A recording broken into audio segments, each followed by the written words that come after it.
Number 228, দোকান number 229, দোকান number 230।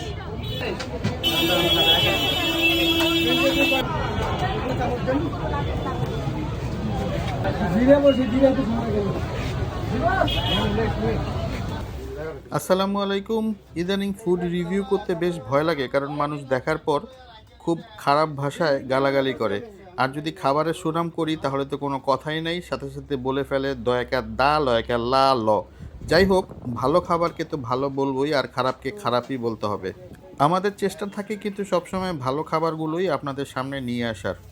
আজকে যে ফুচকার দোকানটা দেখতে পাচ্ছেন, এইটা মিরপুরে অবস্থিত দই ফুচকার একটা দোকান।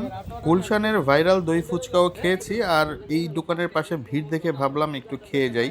এছাড়া অনেকেই রেকমেন্ড করেছিল। খাওয়ার পর যেটা মনে হলো, ওই গুলশানের ভাইরাল দই ফুচকার চাইতে এইটার গুণাগুণ বা স্বাদ অনেক ভালো। দই ফুচকার যে মূল উপকরণ, যেটা হচ্ছে দই এবং সাথে যে দুইটা টক বা চাটনির মতো দেয়া হয়, ওই দুইটা জিনিস এইখানে পারফেক্ট ছিল। সেই সাথে আরেকটা বিষয় আমার কাছে ভালো লেগেছে, সেটা হচ্ছে ফুচকার ভিতরে যে চটপটিটা দেয়া হয়, ওইটা স্বাদও খুব ভালো ছিল। কারণ ওই জিনিসটা খারাপ হলেও কিন্তু পুরো খাবারের স্বাদটা খারাপ হয়ে যায়। তো যাই হোক, আপনারা যদি আমাকে গালাগালি করতে চান তাহলে কোনো সমস্যা নেই, তবে অনুরোধ থাকলো আপনারা এই দোকানে গিয়ে একবার খেয়ে তারপর দুইটাকে কম্পেয়ার করবেন, তাহলেই আসল ব্যাপারটা বুঝতে পারবেন। ভালো থাকবেন, ধন্যবাদ।